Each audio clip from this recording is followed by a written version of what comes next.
This entire military is one cohesive, dedicated force. And the threats to our nations, they don't sleep. They're watching our every move. Iran, Russia, China, North Korea, ISIS, Al-Qaeda. They may be watching this right now. Our military should not be mistaken for a cable news gabfest show. We don't care what you look like. We don't care who you voted for, who you worship, what you worship, who you love. It doesn't matter if your dad left you millions when he died or if you knew who your father was. We have been honed into a machine of lethal moving parts that you would be wise to avoid if you know what's good for you.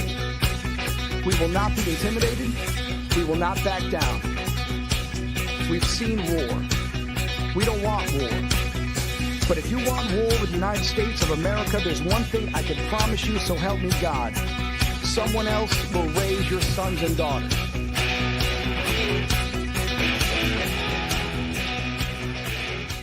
I want to make it clear that the views expressed by our hosts are not considered the official stance of MBR Views. Remember, this is all about having fun and enjoying the ride.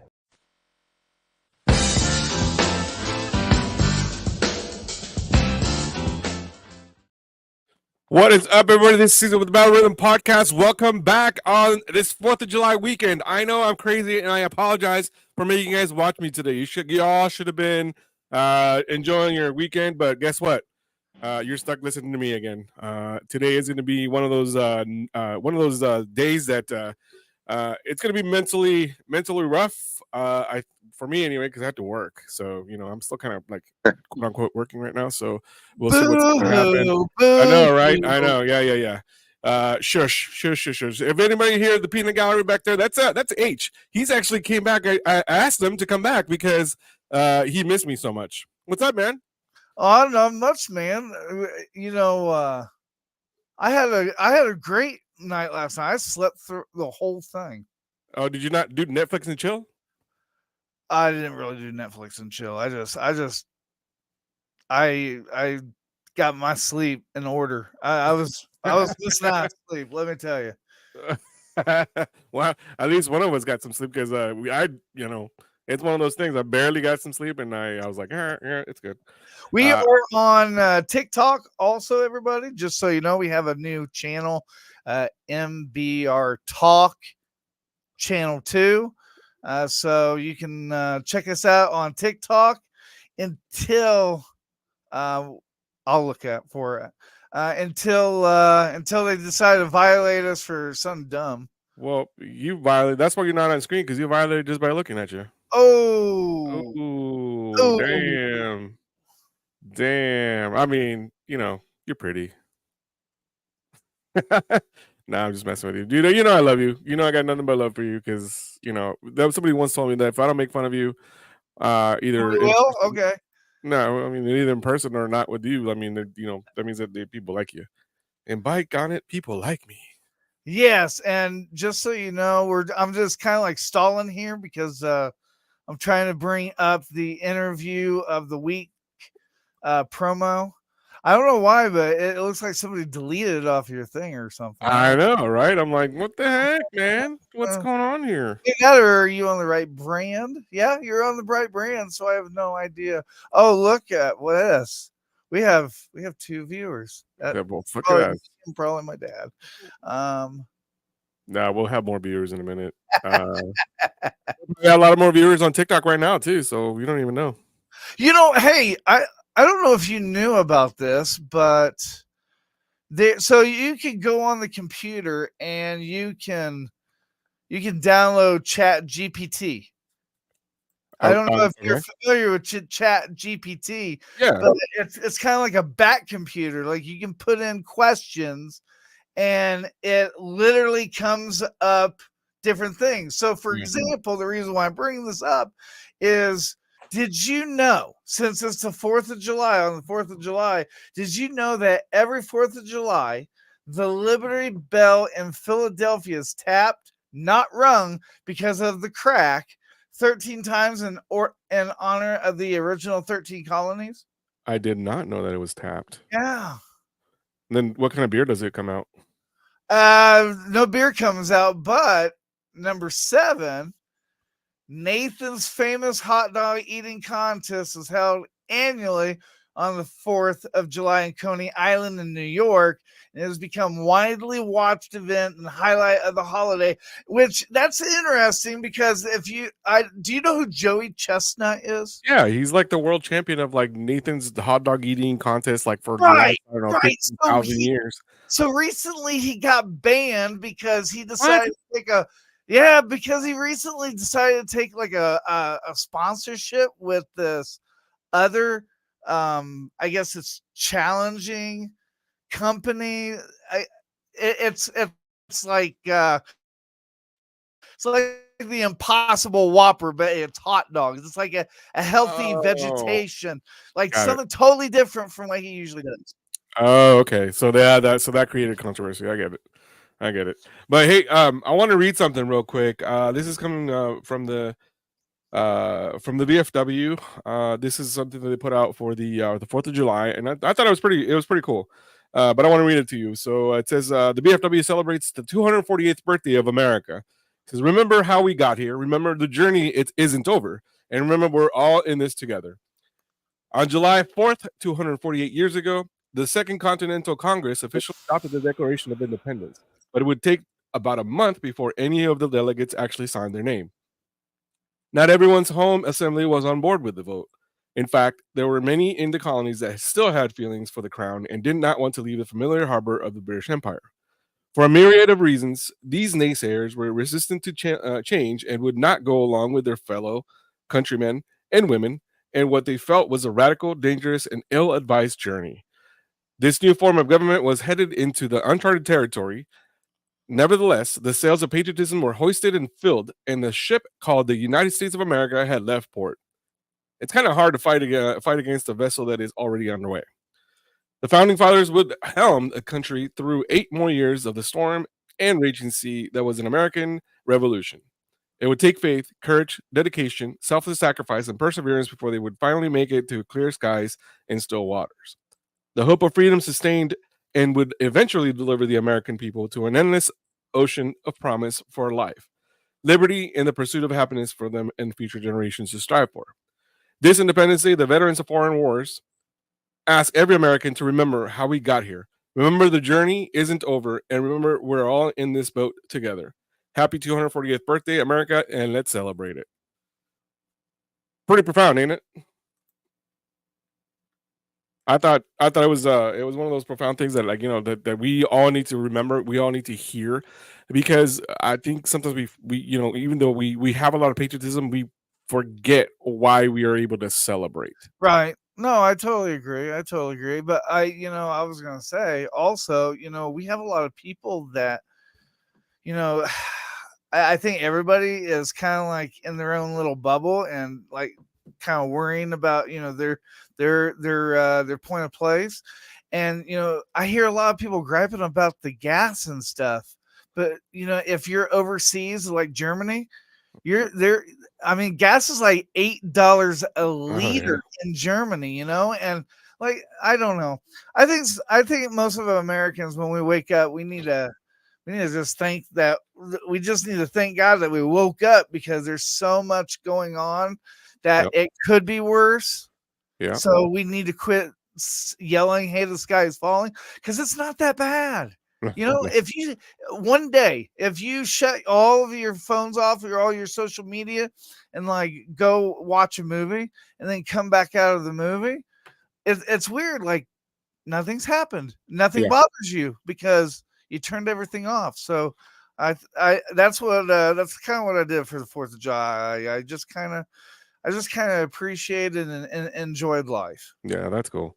Yeah, last night actually we went to a game that for the baseball team that we have here, and my daughter actually got to throw the first pitch. It was a bit outside, but the ump still called it a strike. I think they were showing favoritism to a 6-year-old. I was like, no, you don't do that. You let her, take the fall and be like, make them learn something in that, So That's what they did. And then I got to sing the national anthem last night too. So that was kind of cool. It was a Yeah, I BFW didn't night. even know that you sung. Yeah, well, you know. You should sing. Give us a little preview of that. Yeah, I don't want to lose any more viewers than I already have, so we're going to leave that alone. So, but I do have something that we want to talk about today. So, our guest is going to be he's actually already online. He's going to come in. I get the interview of the week video as well. Just let me know when it's time. Would you look at that? Well, let's do it. Let's get on to this. Interview of the week sponsored by LTD Tactical.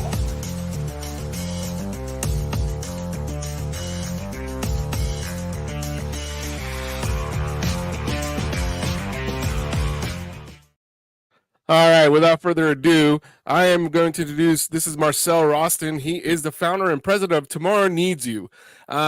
He actually reached out to me on TikTok, on social media. One day I was scrolling through and I actually got into a live, and somehow he found my profile and he's like, hey, can I get a guest spot? I was like, well, let's see. And I just started asking simple questions and say, hey, you know, not that I wasn't being, you know, prejudiced or anything like that. It's like, yeah, are you a veteran? Just like we normally try to my show tends to be more with veteran issues.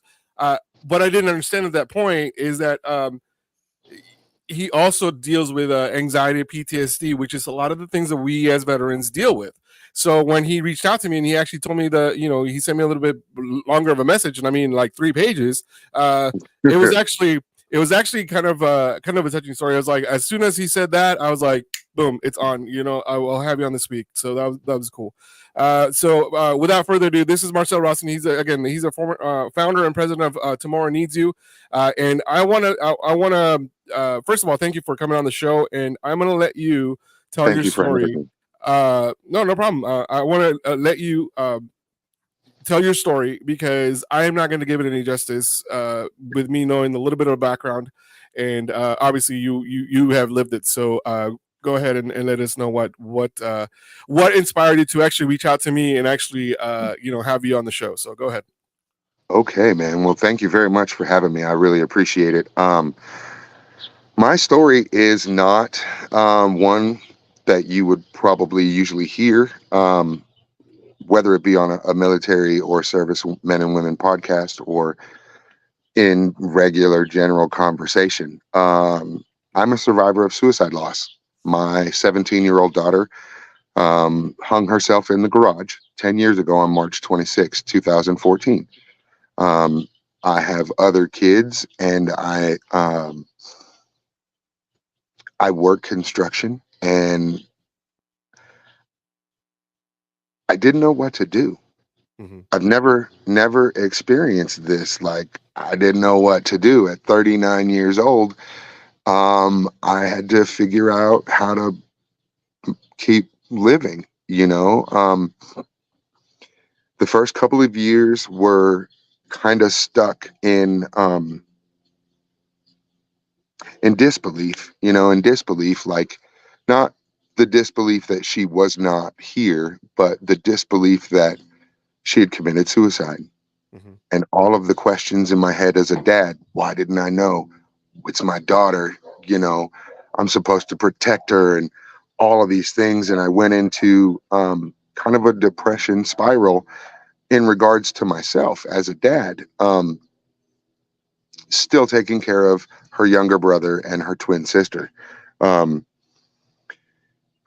So what I found was it was really, really hard for me to not talk. It wasn't hard for me to talk about it and express the emotions that I had. It was very fucking hard. Sorry for cussing. It was hard for me to find help. It was hard for me to find people that understood that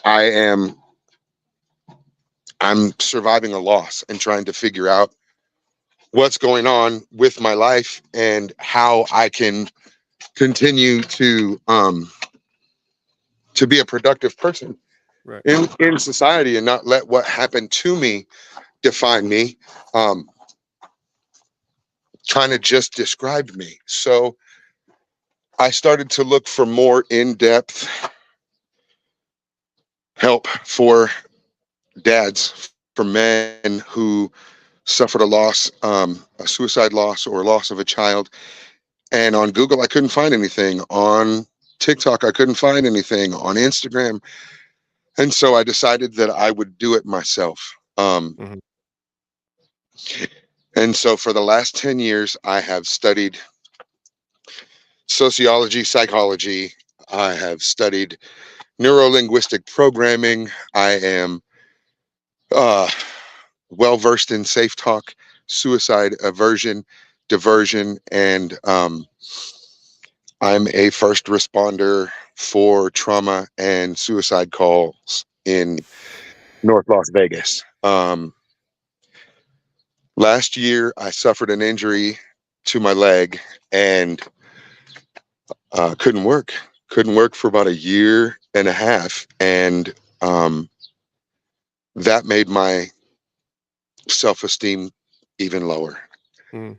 You know, now I'm an able-bodied guy who's hurt, and I can't even go out and make a decent living. You know, and sometimes when we're on the couch and we're disabled and we're hurt, sometimes a lot of our memories and a lot of our old stuff comes back and kicks us in the teeth and goes, haha, now I got you because you can't go anywhere, you know. And so I decided to not just start an LLC, but to start a 501(c) nonprofit for fathers who have lost children to suicide. Mhm.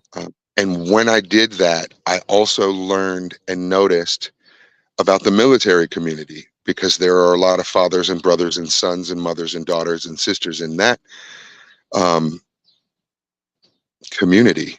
And that community is very solid and very solemn and very trusted and very protective.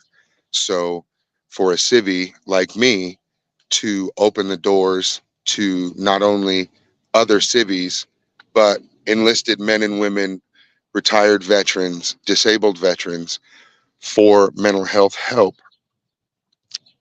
is kind of extraordinary, because a lot of people don't understand that the military community, they're a family.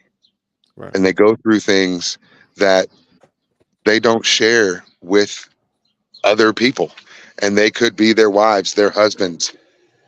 It's a solidarity thing, and the veterans and service members I've spoken with all hate the VOA. They all hate the VA because the VA doesn't have benefits, doesn't have services, doesn't have adequate manpower to really address the need of suicide prevention and mental health resources with their members, man. And so what I did was I set aside a portion of my program and my foundation for military interaction, and it's not going to be governed by a civvy.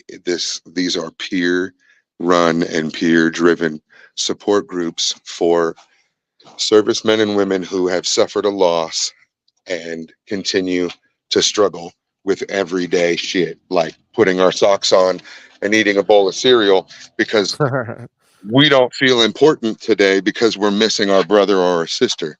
Those are the things that contribute a lot. They contribute a lot of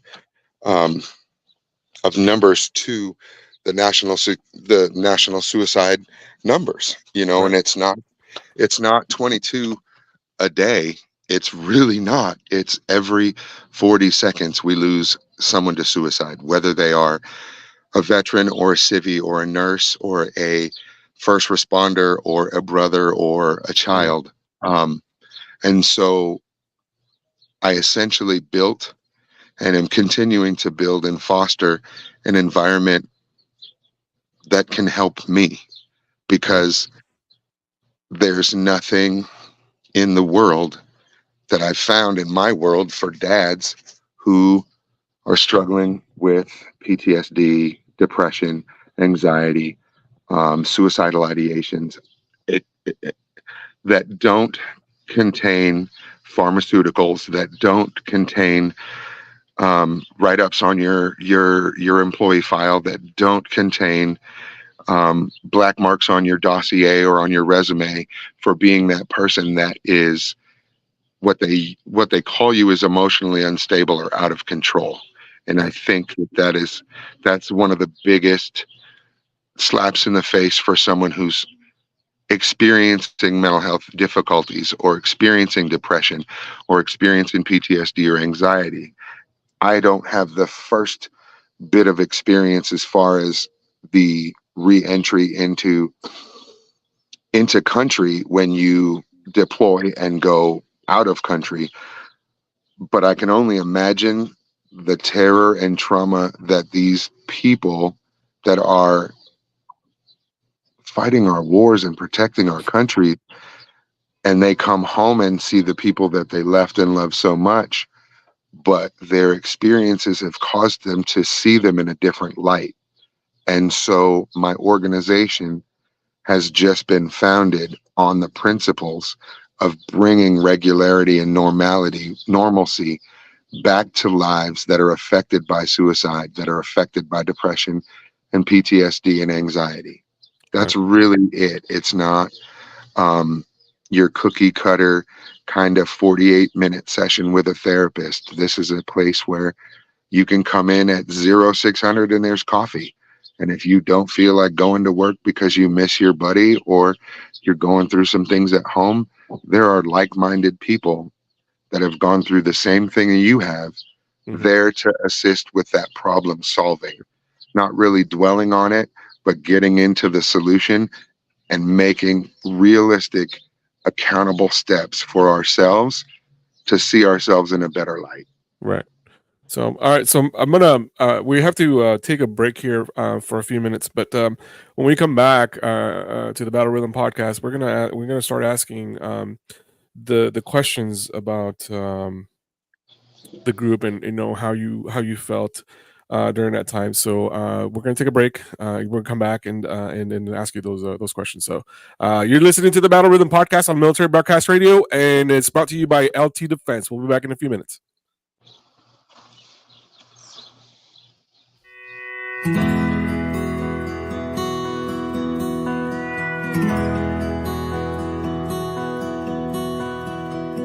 "60 years went rolling by. It was here we said goodbye. The war was brewing, it was extreme. We were only teens. I knew the day I died. All alone, my brand new bride. Our favorite song would be a sign I'd be back in time. So raise a flag with pride and grace. I seen the pain on a soldier's face. Bring me home, both sides say I'm a soldier of the USA. You weren't alone all these years. I've seen you cry, I know your tears. You raised our child and a family, all without me. You've done well with your life. Lots of friends by your side. I heard a nightly secret prayer. I was always there. So raise a flag with pride and grace. I seen the pain on a soldier's face. Bring me home, both sides say I'm a soldier of the USA. Now it's time, my lovely wife, to bring you home. Say goodnight. Close your eyes to our favorite song. Can you see me now? Can you see me now?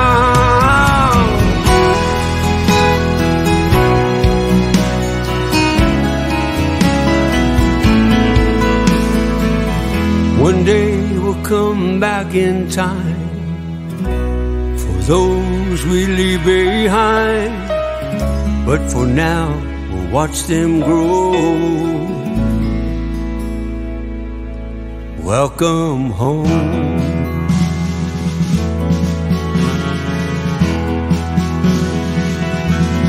Welcome home.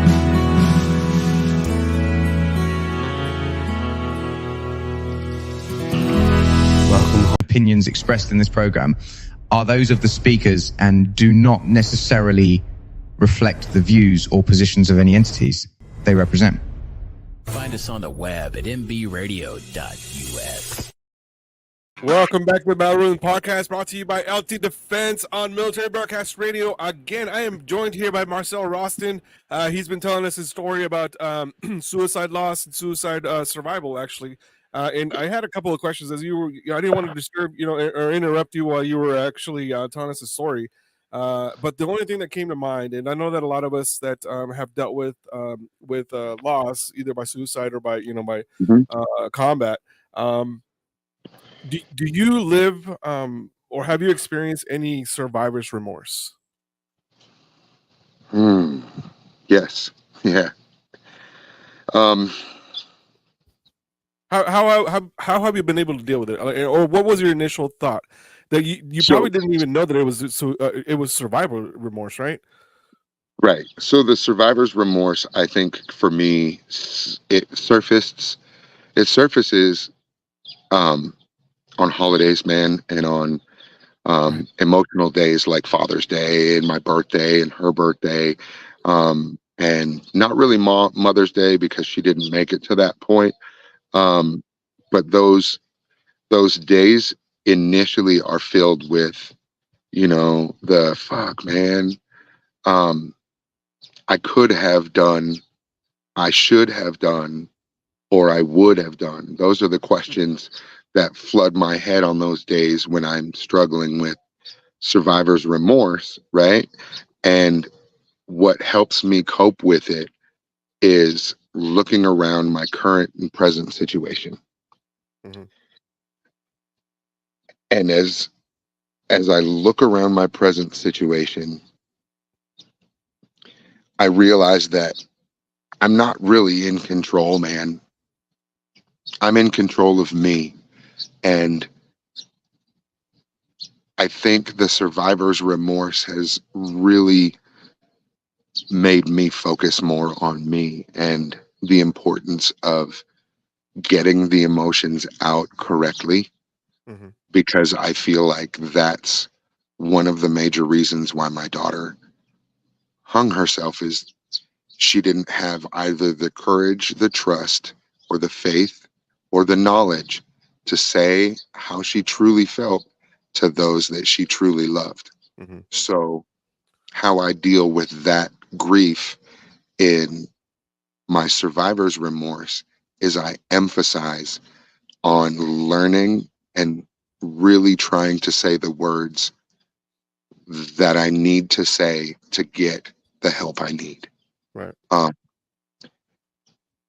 And I deal with the survivor's remorse, man, really by seeing the joy and the pain that I lift or relieve from other people who are struggling after they hear my story, and see the little tiny baby steps that I'm taking.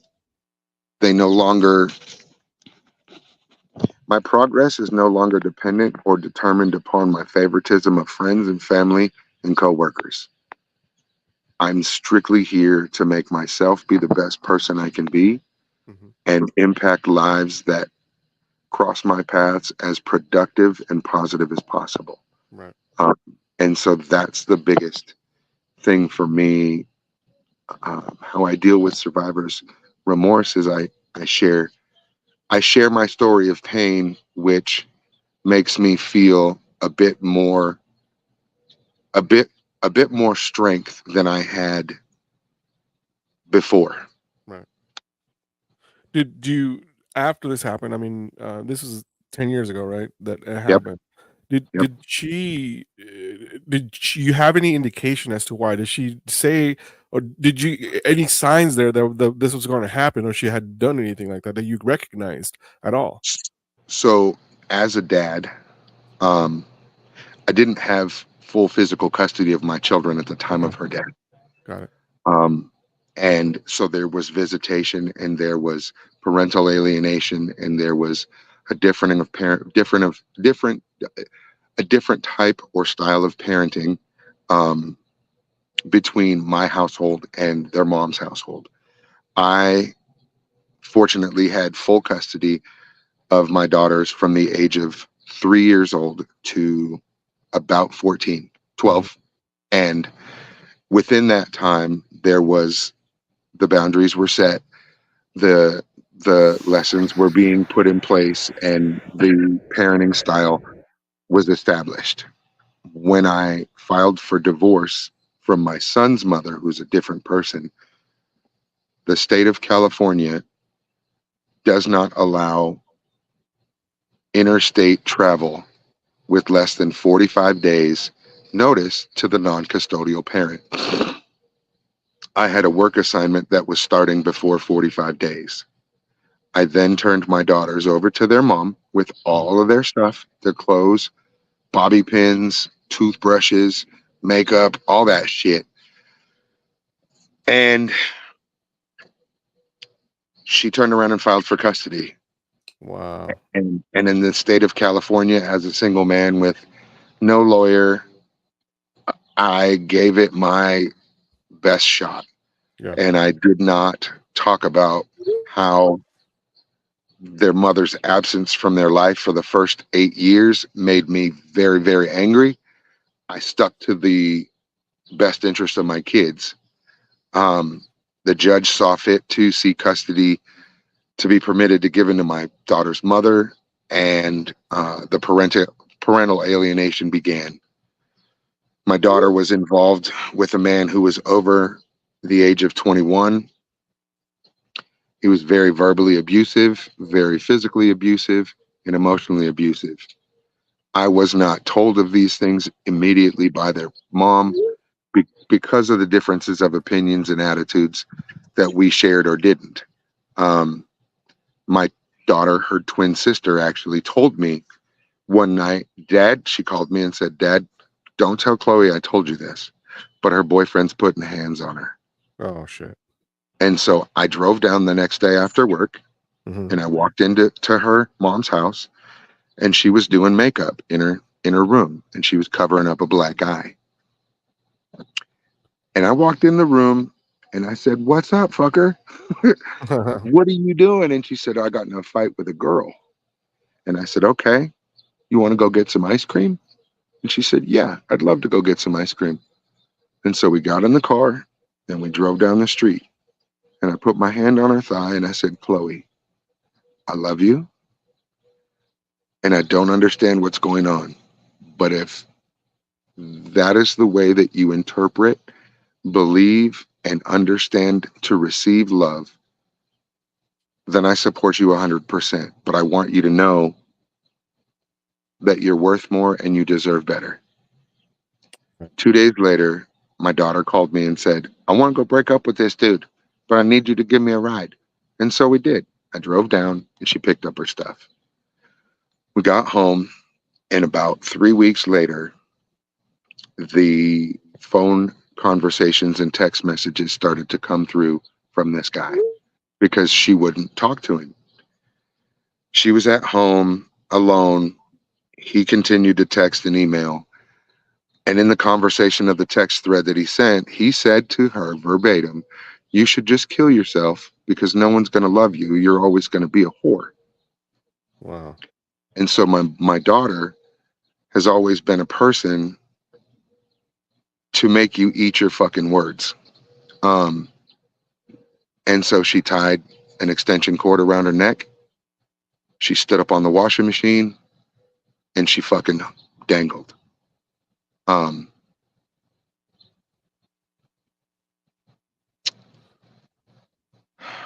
That's rough, man. I mean, as a parent, I'm sure you I mean, even as a person, you didn't even think that. And like my survivor's remorse you know, I get pissed off because there could have been more communication. There should have been more communication, but there wasn't more communication. So out of a bad deal, I have to make the best bet. And so that's where Tomorrow Needs You was born. Tomorrow Needs You was born out of a dad's distress and out of a dad's despair of how to function every day after doing everything that everybody fucking told you to do, and it was going to be right and everything was going to be okay, and it wasn't, and it's fucking not. And I deal with that every day, minute by minute. And so I formed this organization for people to have places to go in the middle of the day when you're chewing your fucking sandwich and you miss your battle buddy who was in the hole next to you, and you don't want to lose your career. So you just check out for the day, and you don't need to lose your life because you can come and check into Tomorrow Needs You, and we can hang out and talk about the things that are troubling you. Yeah. And if you need assistance further than me, I have a group of therapists that are in the same mindset as I am. And they're not going to pump pills down your throat, and they're not going to tell you that you're fucking wrong, and they're not going to tell you to wait. Yeah. Yeah. So that's man. Yeah. That's how it happened. I'm sure that, you know, as a parent, even as a person, no one's ever prepared to find anybody, you know, that has actually done it, you know what I mean? I can't imagine as a parent to find your child or to know that your child has done this. And you know, it would have broke me, to be honest with you. I think it would have broke me to the point where I don't think I would have wanted to be around anymore. Because it's, you know, that's such a heartbreaking thing. And you know, I've gone through the also like through the type of loss where my wife had, you know, we had miscarriages, right? I mean, that's completely, it's a different story, but it's kind of the same thing. And I feel like kind of a jerk, kind of an asshole about this, because like it hurts me, but I can't imagine the level of hurt that she's seeing or she's feeling because of that. And I'm not comparing, you know, your loss to ours, because it's completely different. But what I'm saying is, like, I cannot imagine of the level of emotion and just everything that just comes with it. I don't know if, you know, I would have been strong enough to actually handle it at that. So, you know, kudos to you that you were able to actually handle it, because it's just one thing. You know, I'm not, and I wasn't built to be strong enough to bury a child. Right. I'm not. I learned how to be strong enough to survive every day. And I've got to the point where I don't survive every day.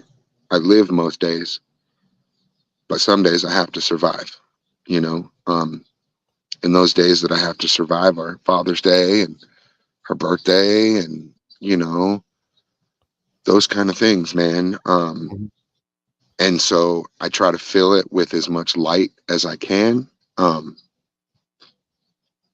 because that's who she was, man. That's who she is. She was always bubbly and laughing and joking and shit. And, you know, she wasn't a bad kid and didn't really have like really bad habits, man. So it sucks like your best friend isn't here, but I've learned to kind of enjoy myself in the third party sense, if that makes any kind of, you know. Every time I go on a fucking roller coaster, she goes with me. Every time I go to a baseball game, she goes with me. Every time I go down the freeway faster than I should, she goes with me. And those things keep her vision present in my subconscious. They keep her emotions present in my heart. And so I know that a child has unwavering faith in their parents from the gate. So Now, despite all this transgressions, I Mhm. know that my daughter, just like every child, wants their parent. Doesn't matter if they succeed or fail. Just fucking be here. yeah, Like run the course, man. And so that's kind of what I'm focusing on, is keeping myself here every day with blood in my body and air in my lungs. And I'm trying to make a difference, and not for a dollar, but I'm trying to make a difference yeah. in the lives of dads, because I know, dude, I know how that shit hurts. Now, you mentioned that she had a twin sister. Is that right? Yeah. Are they Yes. identical twins? They're fraternal. Fraternal. Okay, so That would have freaked me out if it was identical. I was literally about to ask you that. That would have freaked me out. How after this happened, Mhm. who discovered her? Her mother's boyfriend. I pray to God that her sister or even her brother didn't, get to see that Yeah. scene. No, I her think it would sister be didn't. Her sister was at school. She was supposed to be at school, but she got suspended, so she wasn't in school. I must have taken And that for you, huh? yeah, right. Yeah, I think I got perfect attendance awards at home. Yeah, right. No, man, but that it was like a movie, dude. You know, Mhm. it was like a fucking movie, man. She came down the street and tears filled her eyes, and I was already crying, but I was holding it together, and she Had you ran up to received a me. phone call before that, though? Did you I already did. know before? I got a phone call. I was Uh-huh. at work. I drove from work. That was about 8 minutes, maybe 10, from my daughter's house. Oh, okay. And I beat my sister, or beat her sister home.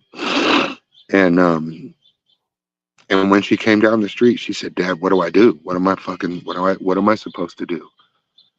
You know, and in every ounce of my body, I didn't know. And Mhm. so I grabbed her and I hugged her and I said, I don't know. But I know one thing: you have to go to school tomorrow. That's probably not going to happen. You got to graduate in a few months. We're going to make that happen. You're going to get married, have a career. The things that your sister was going through aren't yours, but I'm here for you, you Mhm. know? And she's struggled, man. She's since had a baby. I have an 8-year-old granddaughter named Ava, who is fucking amazing. But my daughter deals with survivor's grief and survivor's guilt every day, heavier than anyone could ever comprehend. I mean, I was her sister. I mean, they share the Yeah, same dude. birthday. They share the same Yeah. birthday. I can imagine that. You know what I mean? Yeah, dude. That was the person that she spent the most time of her life with. Right. From inception. And that's period. Like, so there's no man or woman that can replace that, right? Mhm. So now my struggle with my daughter is because she's upset at me or the world, still is trying to form and foster a relationship after that death, you know? Mhm. Is your daughter now? Is she involved in your organization? She's not. She wants to do her own thing and has given me 100% kudos on what I'm doing to stay alive. And I'm sure that when she's done being angry, you know, either at herself or the world, she may or may not become a functioning part of my organization, but the organization will be left in all three of my kids' names, because that's what it was built for. You know, it was a place for dad to be when dad's not okay until dad comes home. What's one thing that you think that you want to leave as a legacy for either your children or your granddaughter or your grandchild? Sorry, that is going to be your legacy. Because obviously dealing with the child, sometimes as a parent, we may not ever get over that, and we might consume ourselves with that one child, and then leaving all the other Mhm. children Yeah, alienated. yeah. But what is it the one thing that you want to leave as a legacy for them? Have you ever thought about that? I want to leave a legacy of change. I want to leave a legacy of change and the understanding that we as people have the ability to do that, no matter how difficult or how easy.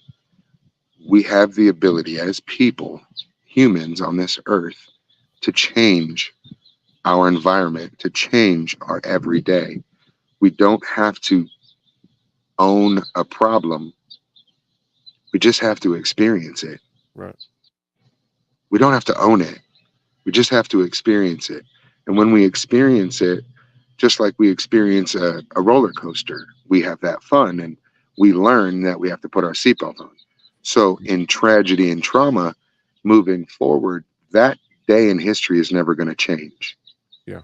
March 26, 2014, 2:35 p.m., time of death. Never gonna fucking change. Yeah. Everything else in the world has the ability to. My legacy is one of courage, one of resilience, and one of compassion. Yeah. That's it.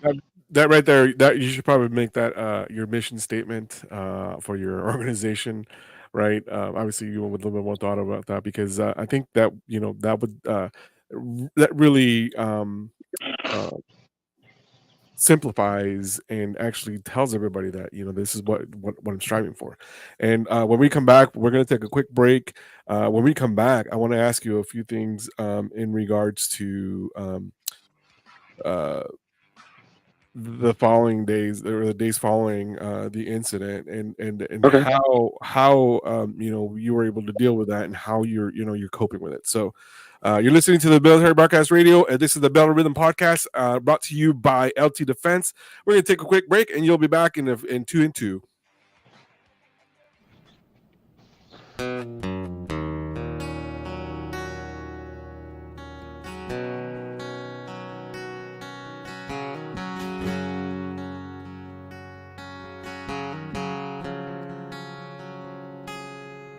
Another regular day, nobody knows.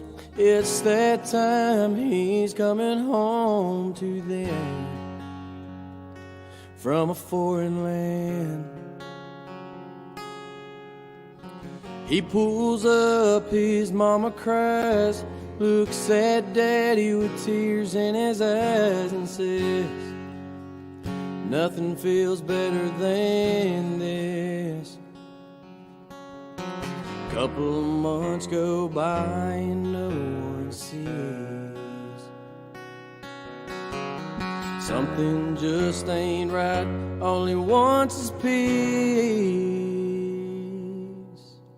He needs help, but he don't know the path to take or the way to go to be free and put his mind at ease.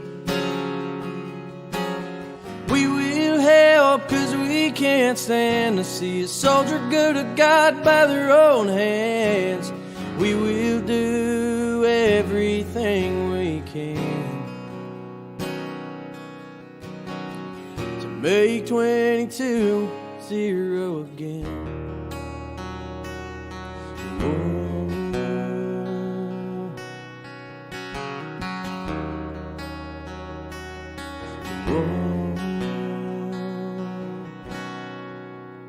He gets help, but he still feels off. Season out on the TV about a dog batting said, this is a man's best friend. Whoa, so he goes one day and he picks it up. Never thought a dog could bring so much love and put a smile on his face. But he's finally found a saving grace. He needs help, but he don't know the path to take or the way to go to be free. Put his mind at ease. We will help, 'cause we can't stand to see a soldier go to God by their own hands. We will do everything we can to make 22-0 again.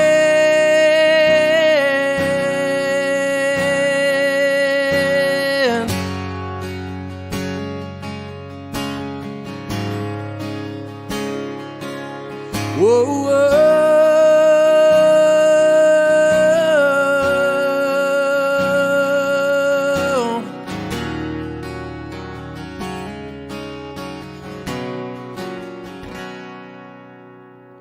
He needs help, but he don't know the path to take or the way to go to be free. Put his mind at ease. We will help, 'cause we can't stand to see a soldier go to God by their own hands. We will do everything we can make 22-0 again.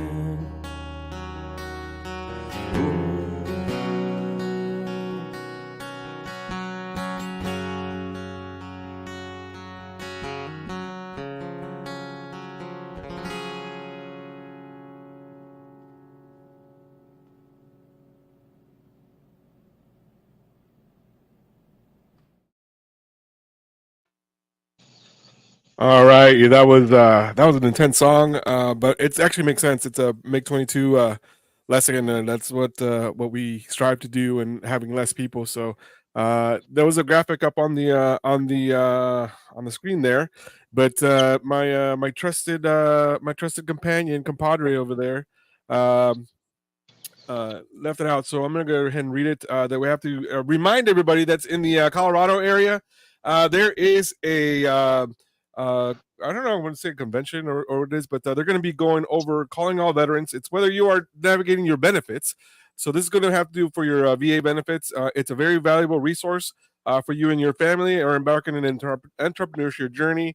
They got you covered. So it's going to be held on July 13th, 2024, between the hours of 12:30 and 4 p.m. It's going to be at the Bemis Library, 6014 South. And I think you can scan that QR code also. There you go. It's got a QR code. It's South Datura Street in Littleton, Colorado. And if you're struggling with your VA benefits, just go ahead and go to that symposium that's going to be held, and they're going to be walking you through the VA benefits. Because let me tell you, the VA benefits and trying to do anything like that, it's always such red tape, and I hated doing them. I'm glad that I had somebody that actually knew how to do my stuff. That got me to 100%. So thank you for that. So yeah, that's my 2 cents on that. But so we're here. We're listening to you listen to the Battle Rhythm podcast. I have Marcel Roston, who is the founder and president of Tomorrow Needs You.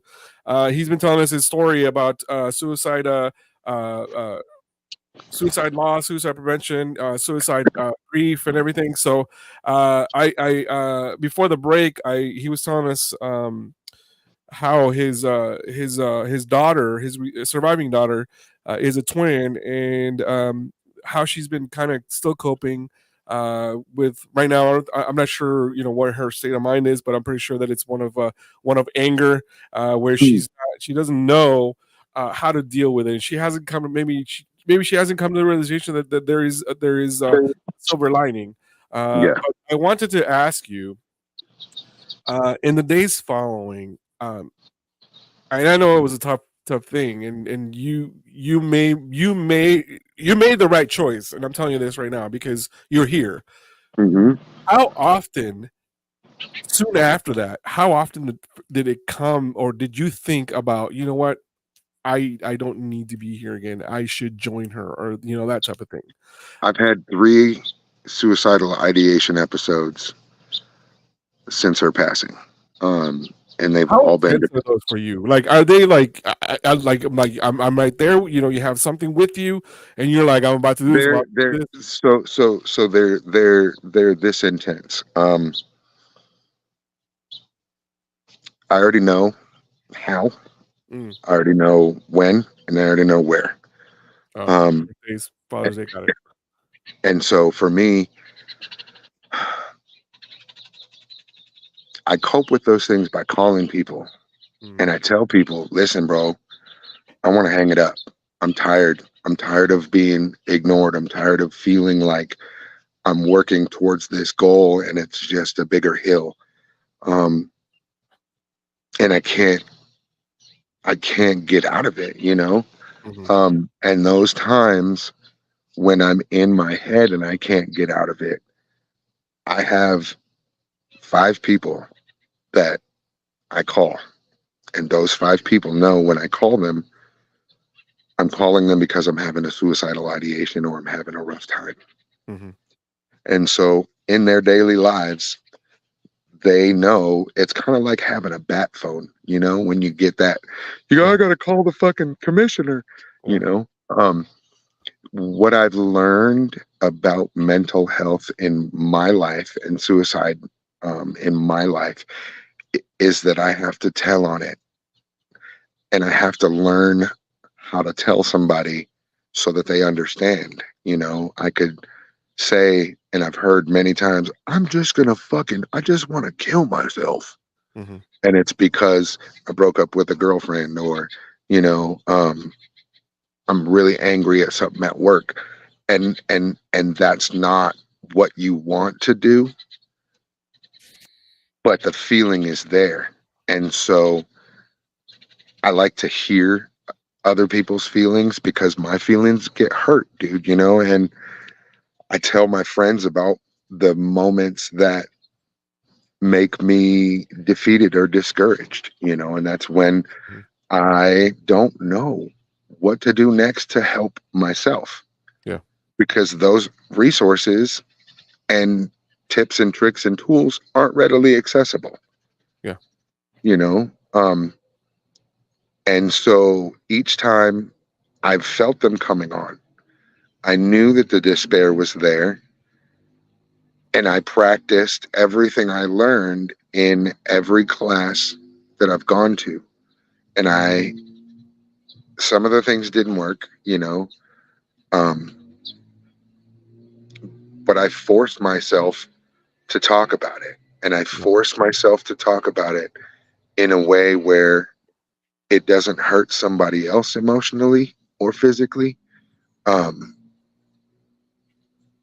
because it doesn't, very rarely has to do with them. It has to do with me and the way that I interpret or the way that I receive or see things in a depressive state.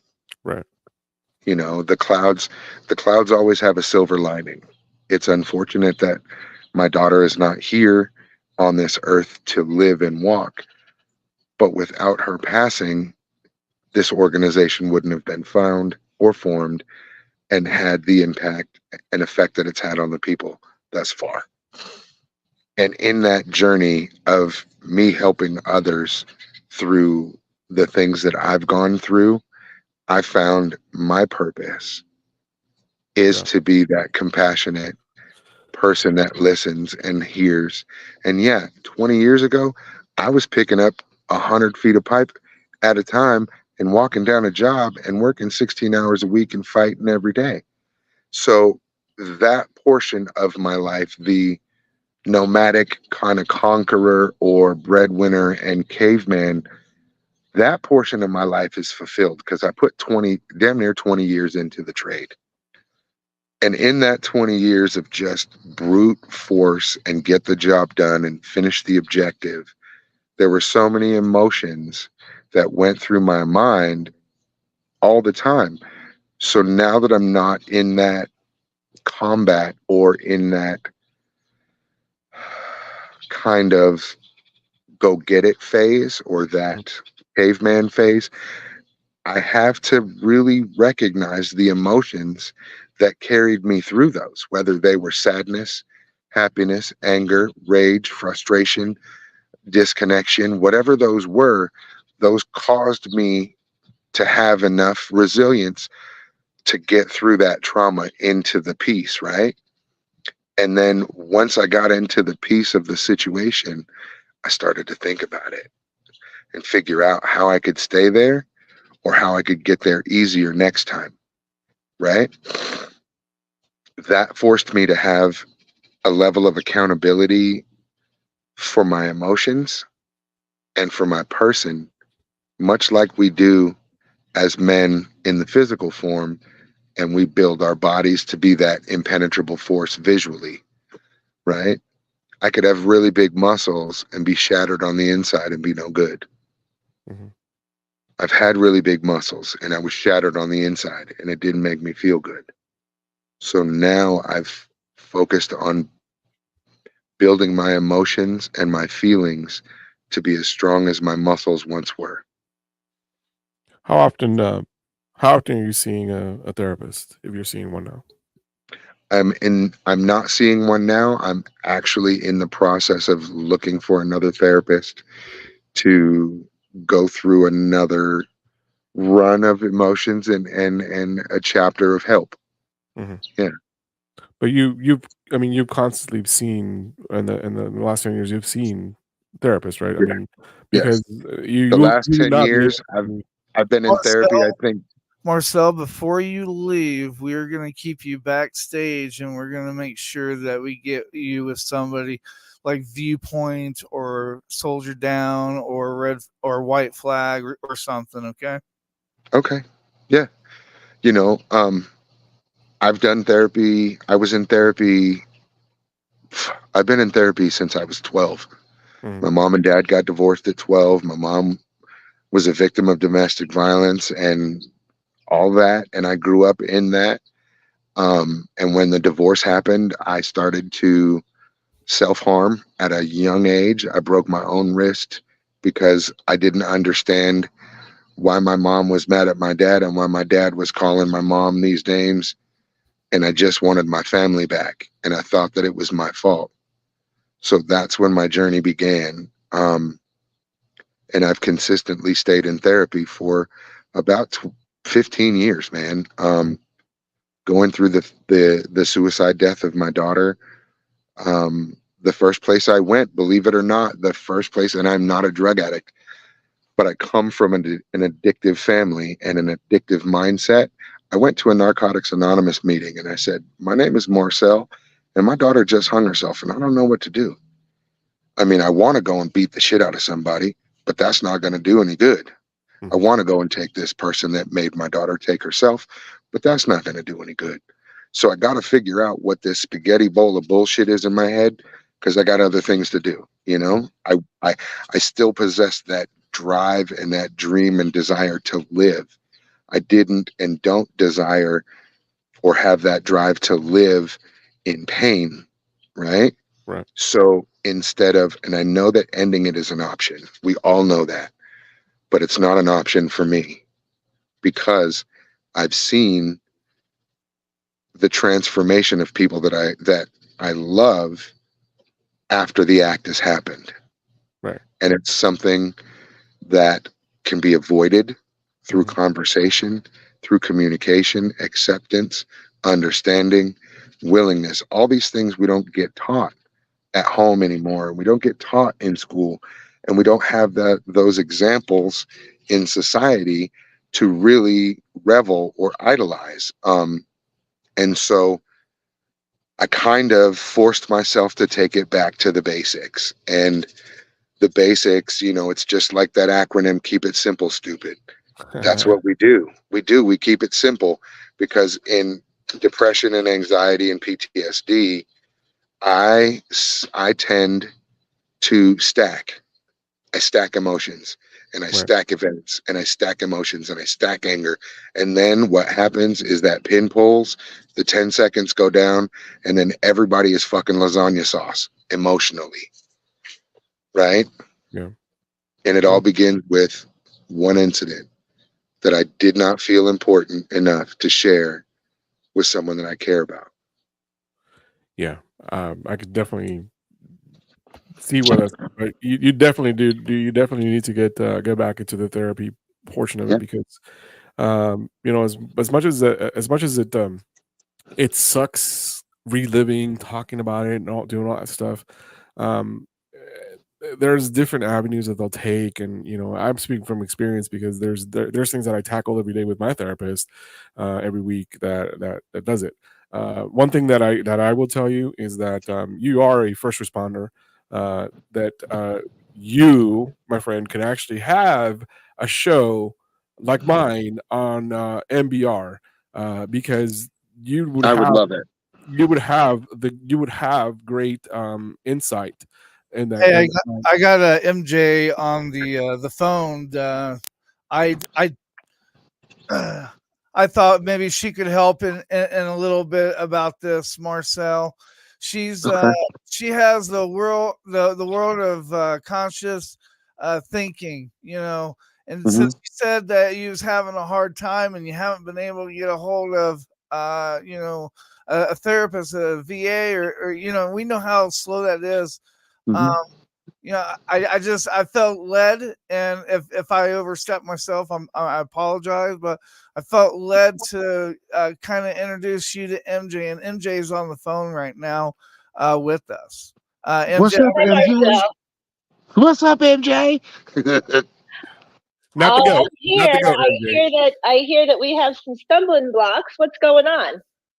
You know, it's just life. It's the world of being a survivor of suicide loss, and that loss being your daughter or my child. And so it's not necessarily that I have big trauma blocks, more so than I have the need to have that constant check-in every week, so that, because right now in my life I'm going through a very, very big thing. I've started a nonprofit, a 501(c) nonprofit charity for men that struggle with with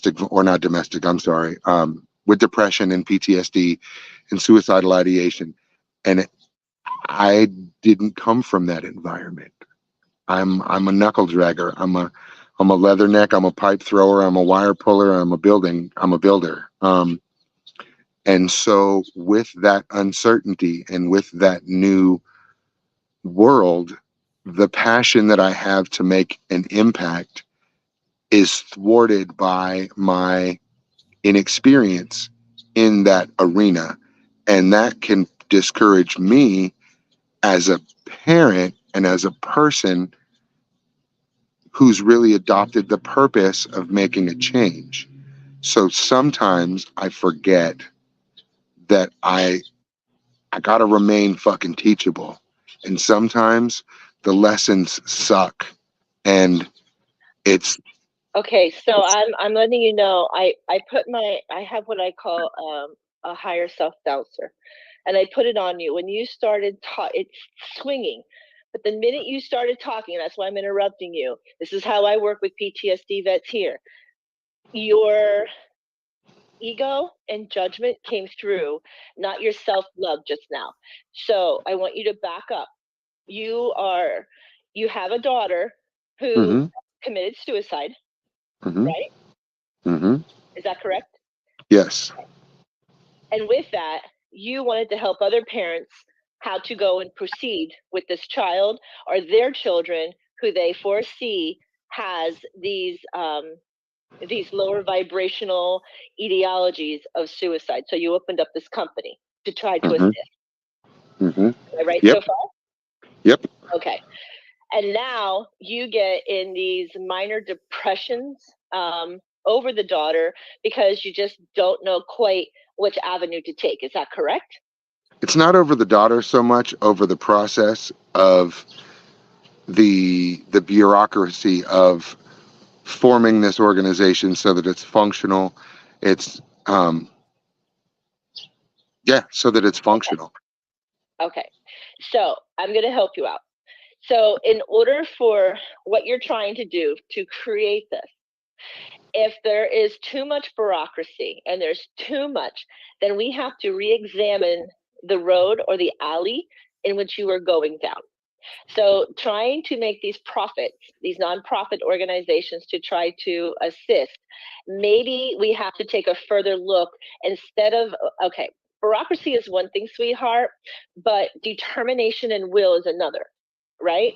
So with our determination and will to a positive slant, does not allow the negative energy of bureaucracies to interfere with us, period, because you're on a mission, right? Your daughter was the catalyst for you to create this beautiful thing for others. So in other words, we have to honor her because she's the one who made this her life choice for you to actually shine through her eyes of why. So let's get back to some of the things that maybe we missed from our daughter in order for us to apply that theory to help bureaucracy move forward. Does that make sense? A little bit. Okay. A little bit. So let me go further. The more depressed or the more anger that you get is the more that they're going to shut down these levels. This is your higher side. This is your ego and judgment side slapping you.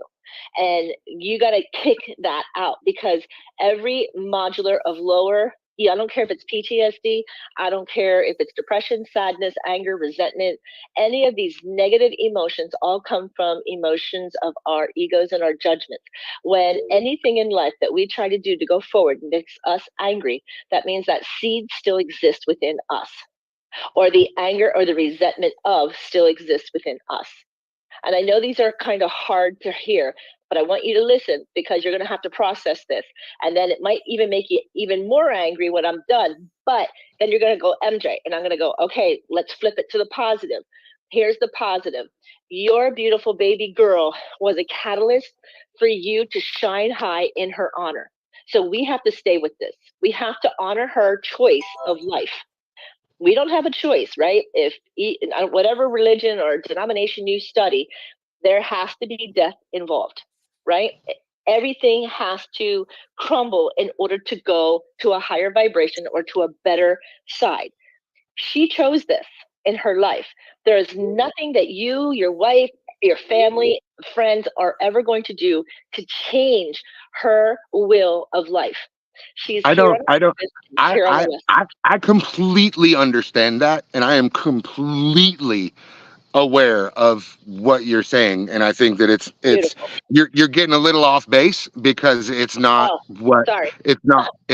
that's not it.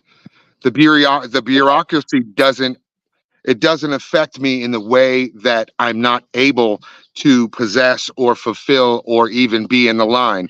It's the secrecy and the unavailability of the resources and information that frustrate me. So that is what I'm frustrated about. And so that's what I'm here.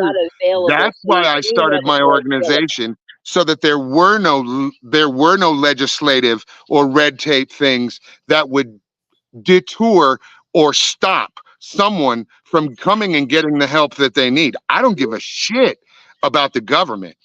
I don't give a shit about the government. Let's make that vehemently clear. Okay. I give a shit about my brothers and sisters that have lost children and are trying to put their shoes on one more day. So it's not about a resonance that's being neglected or ignored. It's not about that. And I understand and completely agree with your stance because I do have a resonance and I understand that vibrational concept, but I think that you're going a little bit off base right now. And I'm sorry. I want to bring you back to the purpose of this is just for men to have a resource and an outlet for things that they experience every day in a non-combative, non-invasive, non-threatening environment. That's what this is about. That's what it's about. And it's an organization that serves as a hub for people like therapists who have a need or a desire or a want to help other people get through those things, no matter what their process or modality may be. But I don't want you to think that I am stuck and angry because of the bureaucracy that's against mental health. I'm not. I'm a dad. I'm full of piss and vinegar, mostly piss. But I'm going to fight this thing every single day for my child and for the children of other men and women who are less informed than I am. That's it. The therapy I need is to help myself continue upon or on this path of progress and prosperity, because I have a depression or defeatist attitude sometimes where I just want to give it all up and go back to work in the fucking factory because it was a lot easier on my mental. It was a lot easier on my mental. But see, I can't do that because of past experiences that I have divulged and I have declared that are unsafe for me to operate or be around. I understand the mental capacity and the mental state that I have. It is a work in progress to improve it, but I don't feel as though I should wait until I'm at a certain echelon or peak to afford others behind me the same resources I had to struggle to find. So the frustration is getting valid resources, because there's a plethora of 501(c)(3)s and nonprofits that profess on social media to be veteran oriented or veteran centered organizations, and they're not. They're not. And Yeah, so that's one thing that they tend to a lot of the times tend to poke the bear in a sense that they are much more of getting the contracts and to bring revenue, even though they said they're a nonprofit, they're getting the VFW calls these things like the loan sharks, right?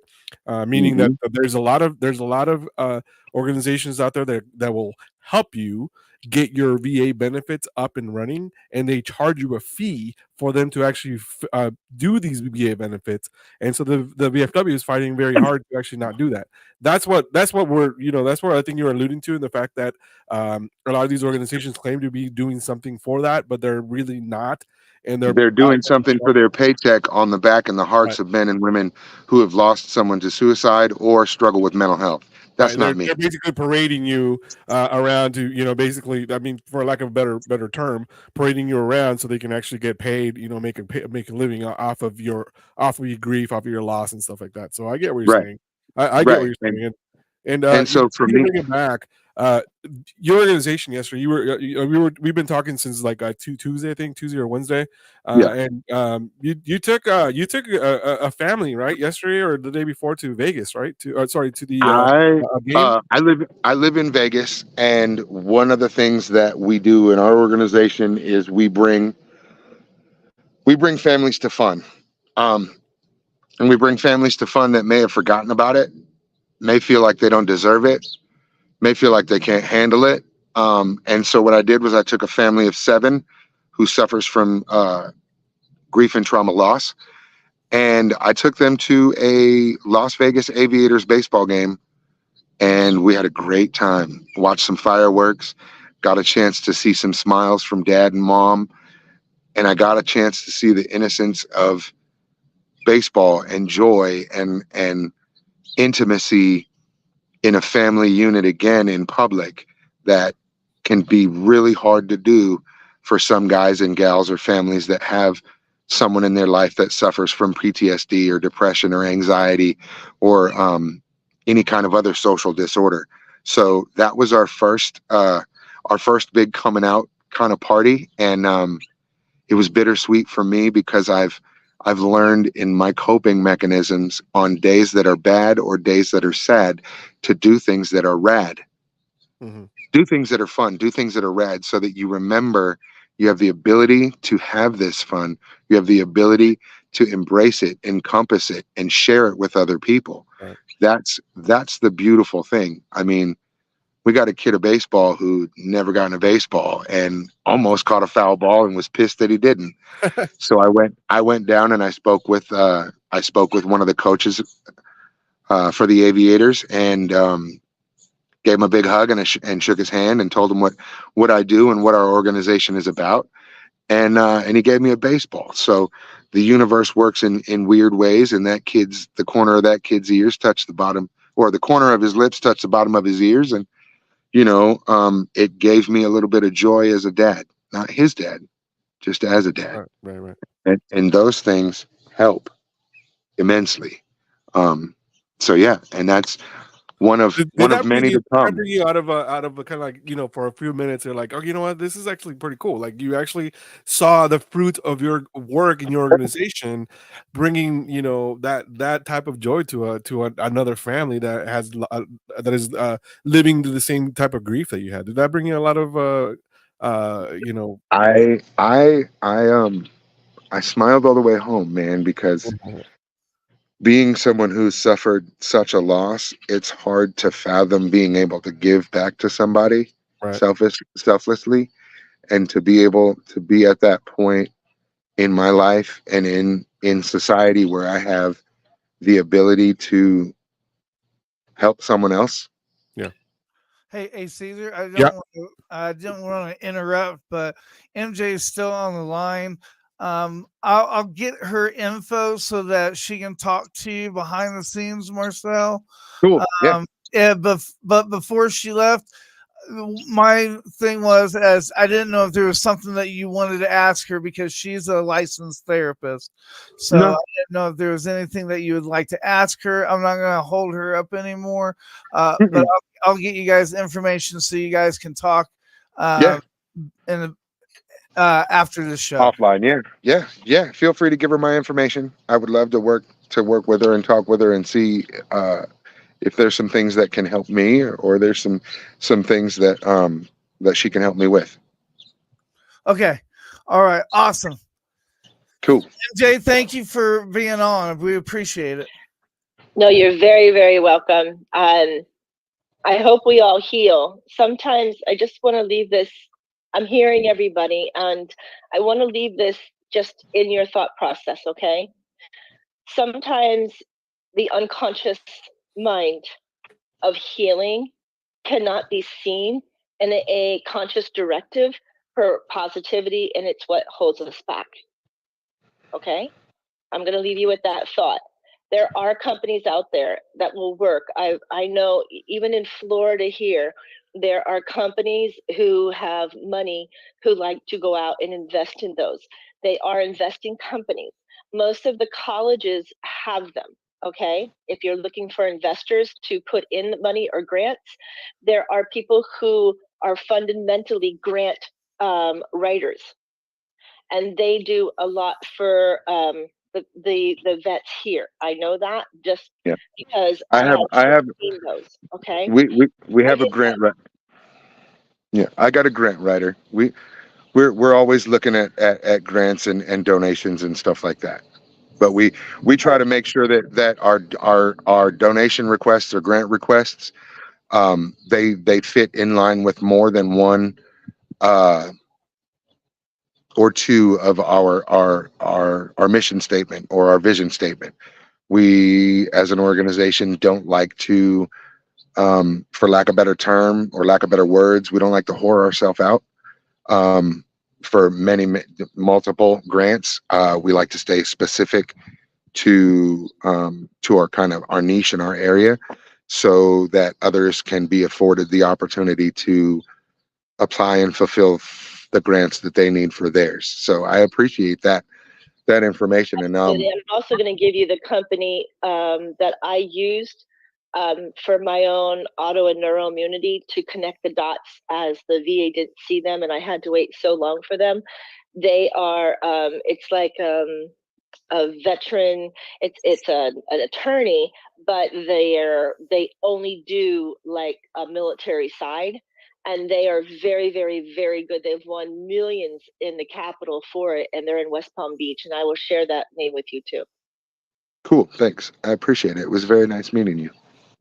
Absolutely. May I hope that you reach out.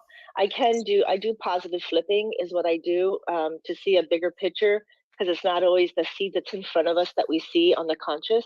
So that's what I help with trauma victims or event victims do, is flip it to a positive, no matter what the cycle. And sometimes we can't even see the cycle because we haven't finished those roots. So that's what I do to help. So, but I also am great knowledge. If I have it for somebody, I'll dig it up and I'll send it. I'll give it to Joel or whoever to get it to you. Cool. I appreciate it. Thank you very much. You're very welcome.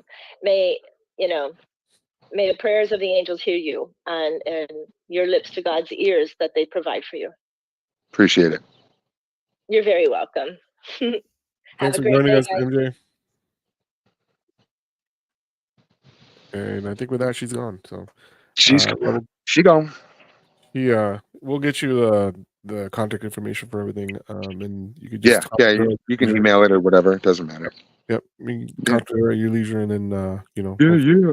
So be good. But let's we're gonna take a quick break. We're gonna go and then come back, and we're gonna do some rapid fire questions when we come back. So you're listening to the Battle Rhythm Podcast on Military Broadcast Radio, brought to you by LT Defense. Shout out to everyone listening.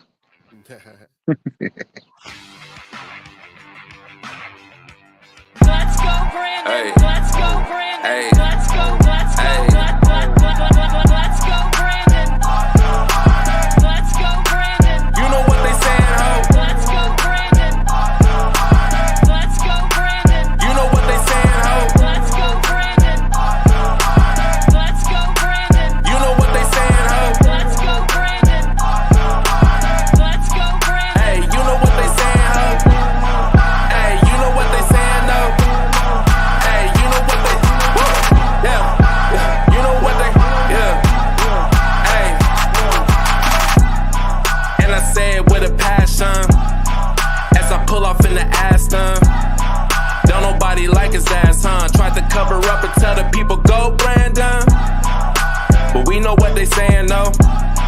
You can hear the chant in every post. Don't nobody want this commie cause we not in China. Everybody hated Trump and now they out to catch a body. That's what they get for treating us like we in Squid Games. Green light, mandate, like he's insane. These times people waking up to everything. Opinions expressed in this program are those of the speakers and do not necessarily reflect the views or positions of any entities they represent. Find us on the web at mbradio.us. All right, we're back with Battle Rhythm Podcast. That was a weird video, man. Like, I That never was. seen that one That was before. weird. I was like, That I was don't weird. understand. Like it has something to do with 45, 6, 7, something like that. But hey, we're gonna go to a segment that I like to call Fire Rapid Questions. Because he's the Marine rapper. He's a big supporter of the show, so that's the reason why we play it. No, I don't mind that. I'm just saying that it's very, very November driven, I guess. It's very numerically enchanting. Yeah. That's why. But you know what? Hey, let's all chant it, and let's actually, you know what? Let's go do some fire rapid questions. So that's what the next thing is going to be. So let's do this.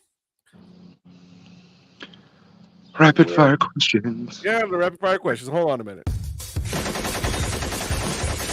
Rapid fire questions of the week, sponsored by James Oreskog, giving veterans a voice. Find us on the web at mbradio.us. All right, so this is the thing where I like to go rapid fire questions, because this is the ones that are not scripted. Like, people just, I always get them off and get them off base, and they struggle to actually think of questions, and the answer. So it's fun. It lightens the mood and everything. So I'm about to ask you a few questions. Do it. And give us your candid response. Yeah, we'll see. I'm a pro at rapid fire. Trust me. All right. What is your favorite military movie? Full Metal Jacket. Okay. Let's see. What was the other question I wanted to ask the other day? That's it. One rapid fire. Let's do it. Here, let's do it again, and I'll wait longer before I answer so that it builds. It was like, everybody always thinks, like, like I said, people always they're like, oh my God, like, I never thought about it. Like, what's going on? Like, and they think about it, and it's like, that's what you're giving me. Like, you're giving me the, the 12 Angry Men or something like that. You know what I mean? Yeah. That type of thing. But all right, In-N-Out or Whataburger? Fuck. Whataburger. You're out the share. You're out the air. Get out. All right, whiskey or bourbon? Whiskey. All right. Fireball or Jim Beam? Jim Beam. Yeah, I would. Fireballs for weirdos. Fireball. I don't know. I don't know. Makes you do weird stuff. Fireball's just cheap, man. I mean, I don't know. Yeah. Yep. So, all right. Mustang or Camaro? Camaro. Yeah, like a rock. All right. So, this is gonna be a little bit tougher, I think. I don't know. Perry Como or Sinatra? Sinatra. Yeah, that's 100%. That's not even a question. Yeah. Yeah. Let's see. Back to the Future or Lord of the Rings? Back to the Future. Oh yeah, well by far, dude. That's not even a question. I mean, 100%.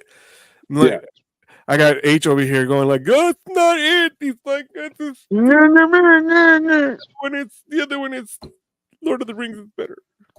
Yeah, Gollum or whatever, Gandalf or whoever, whatever. He does have a white beard, so there's that. Yeah. So, all right. What's the next? Coke or Pepsi? Coke. Coke or Dr. Pepper? Dr. Pepper. This segment brought to you by Dr. Pepper. That's right, baby. 23 flavors make it official. Yeah, it's not 31, it's not Baskin Robbins. It's not 31 favorites. No, it's not. It is. No. Cigar or vape?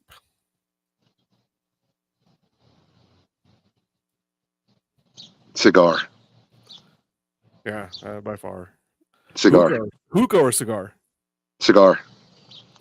See, I'll do both. But it's one of those things. So, all right. Well, hey, Marcel, thanks so much for joining us today. I really do wish you well. I hope that we were able to actually reach some people in this with this topic. I know it's a tough topic to kind of cover. And we thank you so much for actually joining us and telling your story. I have a rapid fire question, man. I'm the host. I'm the only one that does it. Macaroni salad or potato salad? I actually do macaroni salad. Hey. All right. But with me, like I add tapatio on it. Okay. That's what I was going to ask you. Do you put sriracha or tapatio? Tapatio. Okay. Tapatio. Yep. Okay. We could be friends. Yeah. Well, yeah, exactly. So it'd be good. But you're a friend of the show. Whenever you want to come back, hit me up and I'll tell you no until next year. And then that way we can, get some more updates and see where you're at with your organization.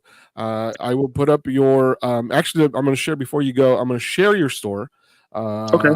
What we have here. So I'm going to share with you what I have. Okay. And I apologize that it's minimal, but it's what we got. It's what we got right now. Right. So give us a little bit of something about this. So this is your organization, your store. So this is my organization store. Mm-hmm. This is all I'm going to put on my store with the exception of 2 items. One, I have a custom pair of Chuck Taylor Converse that are being made in Boston, Massachusetts at the flagship store. Shout out to Converse. So I will be adding those to the store, but those will be a special order. This was something that I did to make my presence known to the community. And I believe firmly in nonverbal communication actually is a very valuable form of communication, and tomorrow needs you are the 3 words that I would love to tell my daughter if I had the opportunity. Right. But conversely, and in hindsight, I've said that phrase so many times to myself when I'm in despair. Right. So that is a very big thing for me. And I wanted to just generate a little bit of buzz in the suicide prevention and survivor of suicide arena. Sorry about that. But yeah, more to come. The organizational portion of my website will be finished probably in September. That's what we're looking for, and that will have a program outline. It'll have resources. I will also have a message board for those who need to get some stuff off their chest. Yeah, but that's up and coming. Okay. Well, that again, if you want to go to the website, it's tomorrowneedsyou.com, and it's the number 2 and then morrowneedsyou.com. That's where you can go in there. You can actually if you want to contact their organization, there is a contact page here. You just fill it out here, send your email or phone or whatever, and they will go ahead and get back with you. And I'm sure you're going to have a donation I will have a donation tab and a fundraising tab and stuff like that. Sweet. But like I said, I'm learning, man. This isn't a new venture for me. This is a new experience. So I'm hoping to not only make my daughters proud, but also be a positive source of service to the community, right? And the members of the military who need some help, man. Yep, there is. And like I said, you're a friend of the show, so we'll have you back in due time. We'll have you back, and then you can give us an update on how everything is going, and then we'll check in on your mental health as well and see how you're doing with that as well. Because this is what we are. We are a community of people that help one another.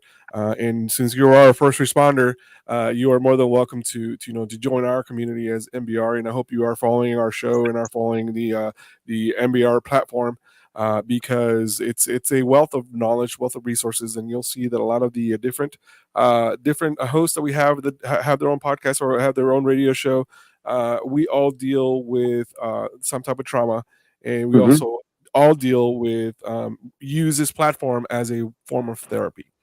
Yep. So again, you would be a perfect candidate to have a type of show on this platform. Especially, I would love to have your direction and assistance in forming that, so that more people can have a chance to express their feelings and views. So if you feel so inclined when you have a day off, let's get into it. I would love to do that. You heard that, H, right? Yep. And the next victim. Yeah. This is going to take up 65% of your time and 35% of your budget. So that's all right. That's all right. Good. All right, man. Yep. Well, hey, Marcel, thank you for joining us. I know you're in Arizona right now. Dealing with another family thing. I'm not going to discuss with it, but appreciate you taking the time of joining us, and we're here for you. We're here with you. So whenever you have my direct contact information. Yep. So be contact with me, and then we'll get you all set up. I appreciate you. All right, man. Hey, thanks for joining us. And be safe, and we'll catch you on the next one. Always. Talk to you soon. All right, brother. Thank you. See you, bro. Bye. All right, that was Marcel. That's a very hard topic to cover, man. I'm not gonna lie to you. There was moments that I had to pull back. Saw that I said nothing. I didn't say anything. Yeah, you coward. Well, God, you left me to die. I took this hill. Yeah, bye, Caesar. No, all joking aside, it's a very hard topic to cover, man. I can't imagine, and I know a lot of us have dealt with it in combat, and it's a different thing, right? Because you're with those people 24/7. But to experience it as a parent, I can't even fathom the thought. I can't. There's no way, dude. None. So it was I had to mentally prepare myself for this interview, because I didn't know how it was going to impact me. And obviously his story is it's remarkable. The fact that he's dealing with it to this day. It's been 10 years. So one of those things. But yeah. Well, hey, I'm at a loss for words right now, and that rarely happens. But We're here. So thanks, guys. I see there's still some viewers left, and hey, you guys our phone lines are still open. If you guys want to call in and weigh in on this topic, we can. If not, it's going to become Seinfeld again because it's pretty much it's a show about nothing now. We've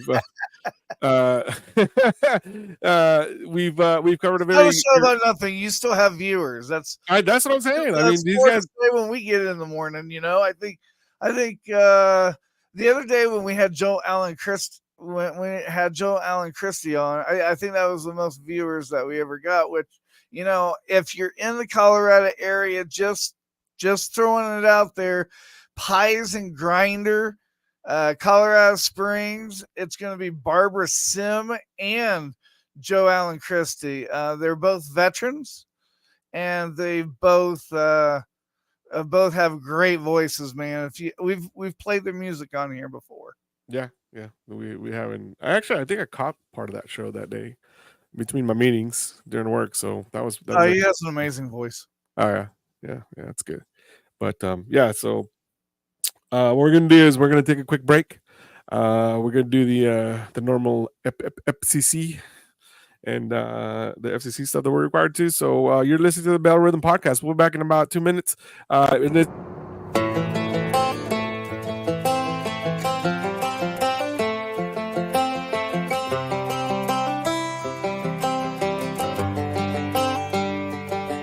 It's the guts and it's the glory. 100 stripes, 100 stories. It's the Pledge of Allegiance on the 4th of July. It's them handwritten letters from home. It's them sleepless nights alone. It's his newborn baby he left with his wife. Mr. Red, White, and Blue, lay down, hear the line. Mr. Red, White, and Blue, for these stars and stripes. Hey.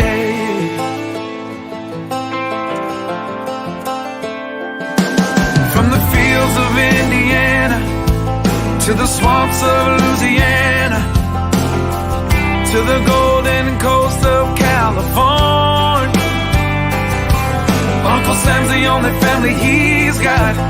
His purple heartbeat won't stop. And his 18th birthday was the day he was born. Mr. Red, White, and Blue, lay down, hear the light. Mr. Red, White, and Blue, for these stars and stripes. Mr. Red, White, and Blue, stand on the front line.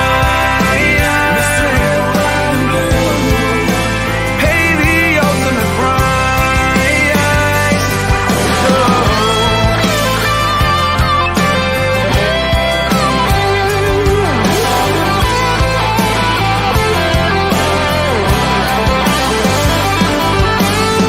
He was the man of the house when he was born. His family is proud but torn. But if you knew him, you would understand. He was raised on how to be brave, just to see the flag still wave. And then he came home with only one hand. He's Mr. Red, White, and Blue, lay down, hear the light. Mr. Red, White, and Blue, for these stars and stripes. Mr. Red, White, and Blue, stand on these front lines. Mr. Red, White, and Blue, he'll pay the ultimate price. Mr. Red, White, and Blue, lay down his life. Mr. Red, White, and Blue, for these stars and stripes. March in line, march in line. Hey. Hey.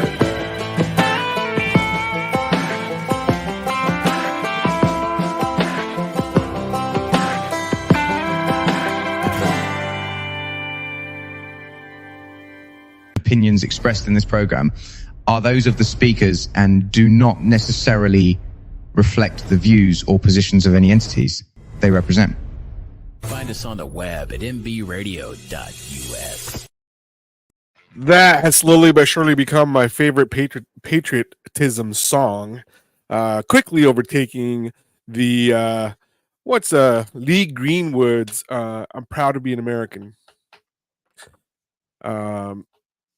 Lee Greenwood's version of "Proud to Be an American" was, to me, it was like, I don't know, man, like, I don't know, just this one hits home a little bit. Eye opener, but there's a lot of artists that are singing people's songs now. I don't know if you've noticed that or not. Well, there's no creativity anymore. Yes, exactly. Just like we're seeing a influx of movies that have been our remakes because nobody can ever really do anything anymore. Right? It's like, yeah, it's like, oh, let's copy what we didn't do. Like what? Like Taken. Oh, yeah. What is that? The Vin Diesel's movies, the Fast and Furious, the Fat and the Furious. Yeah, yeah, dude. I mean, come on. Like you could have left it. You could have left it alone after 3, but to have 10, come on. Like anything after 3 is like. I think I once saw a movie with who was it? Luke Perry. And he was like supposed to be like this like Western spaghetti guy that was was doing it. He's like, hey, your career or those movies kind of like slipped off after number 6. He's like, yeah, don't watch anything after 4, 5, 5, 6, 7, 8. He's like, yeah, it's all played out. He's all the studio just want to make the more money on the name. And yeah, that's pretty right. That's pretty much it.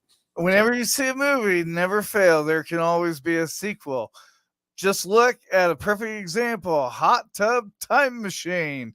How they made 3 of them, I have no idea, but it's doable. There's 3 of them? There's 3 of them. What? I didn't know that. There was only 1. No, there's 3. Oh my God. I could barely sit to the first one. The first one was okay. I mean, it was okay. I didn't really matter, but I think, yeah, I don't remember. Anyway, welcome to Seinfeld, a show about nothing. What did you do yesterday? Tell us a little bit about your 4th. We've got a couple of minutes. Yeah, we do have a couple minutes. Yeah. Well, let's go to the Whiskey Tango Foxtrot moment of the week. Yeah. All right. Let's do that. So we can actually tell it. I don't know where that is. I'm trying to find it. Oh my God. This guy. See, rookies, I tell you. Whiskey Tango Foxtrot of the Week, sponsored by James Areskog, giving veterans a voice. Find us on the web at mbradio.us. This is what happens when we have we're a nonprofit organization and we are all like students of the StreamYard and students of the podcast. So please don't shoot us. We are not professionals. We are here because we love it. Yeah, I cut him off earlier. I'll go ahead and admit it accidentally. Twice. Anyway, no one's counting. But that was the Whiskey Tango Foxtrot moment of the week, brought to you by H, because he did this 3 times. Anyway, so dude, so on the 3rd, July 3rd, the city of Sherman here, where I work or live, actually brought the Beach Boys. The only one that's left is Mike Love, and I tell you what. Okay, so a chord progression. You have your song. You have the original songs that are in a certain key, right? So here's your key. Let's just say that this key is a C, right? And unfortunately, because of age, I mean, this guy's pushing almost 80, I believe. The key's here, but then the key he was singing at was down here. So it was like, I was like, man, I love the Beach Boys so much. Like, don't ruin it for me. And it was just like, it was kind of hard to hear for me because I mean, I'm musically kind of inclined a little bit. I do know a little bit about music, and man, it was hard. It was rough to hear. But guess what? I didn't pay anything for it, so I didn't care. It was a free show. They did that in Kokomo when my mom was still alive, and we went to see that. No, it wasn't in Kokomo. It was actually here in Denver. Now that I think about it, that was the last time that I got all of them were alive. Well, I think one of them was dead. Everybody else was there. And my mom, because I was complaining about stuff, and she told me, she was like, well, it's free. And, I was still complaining. And then she finally spoke to me, and she's like, think about being in the moment. Like, you'll never, ever see this ever again. No. You'll never see it ever again. So you can sit here and complain about it, or you can think about it. Wow, you know what? I woke up today, and there will not be another July 15th or July 5th, 2024 ever again. You can say that you experienced that. Nobody else can experience that ever again. Right. And don't get me wrong, it was a good show. It was a great show. It's just, again, because they're getting up there in age. And I actually, not to toot my own horn or anything like that, but I actually had a conversation with the lead singer of the Gin Blossoms last year, because they came here for the same series of concerts that they have. I can't remember his name. I think his name is Mark, and I can't remember his last name. Anyway, I talked to him afterwards, because I got a picture with him. And I said, and he still sounds exactly the same. He's in his 50s now. Super cool dude, like super cool, like down to earth. Talked to him, I was like, hey man, thanks. And I told him, I said, you know what? I said, please don't take any disrespect into what I'm about to tell you. This is because I understand the aging process, and I know that I can't hit certain notes anymore. Where I'm, when I sing, I cannot hit certain notes anymore. And for the life of me, I can't even go into the head voice anymore like I used to before when I was, in my 20s. I said, and for you to actually still hit that, man, I was like, I am so, like, I am very impressed, and I'm super stoked at the fact that you do. He's all, you know what? He's all, thank you for saying that. He's all, I work very, very hard to actually be able to hit that still, because he's like, it doesn't come easy anymore. He's like, as you can tell, I was like, I know. He's like, it does not come easy anymore, because I am getting older, and it's harder for me to get to that threshold. And I was like, man, he's like, I feel your pain. But I said, you still sound the same, and I love the fact that you have not changed that. And he's all, aging, with age comes change, and he's getting to, we're getting to that point. So, but it was super cool to actually see and hear him say, you know what, and he didn't take offense to what I was trying to tell him, because he knew exactly what I was trying to get at.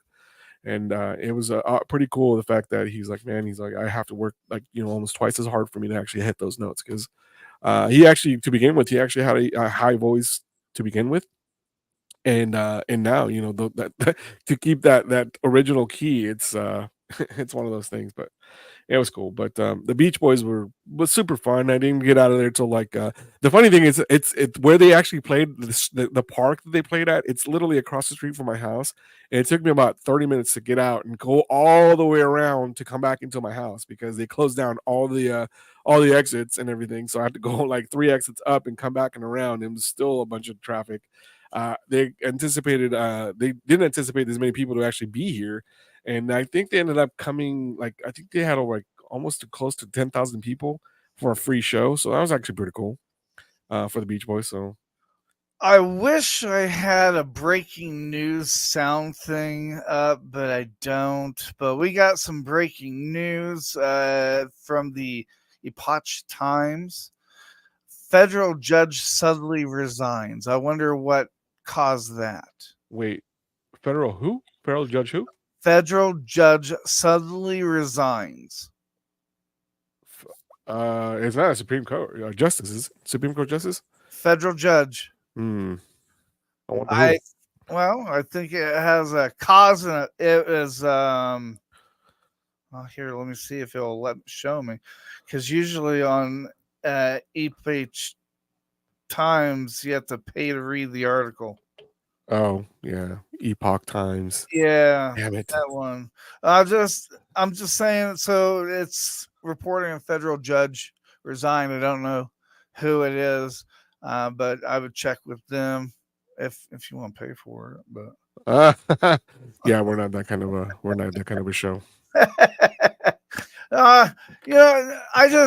The only reason why I brought it up was because they just made that.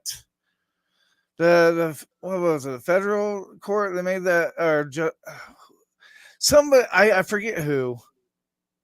This is the reason why I don't do a show anymore. because I don't have that prep. But the judge. Welcome to my show. Hey, you're perfect for my show.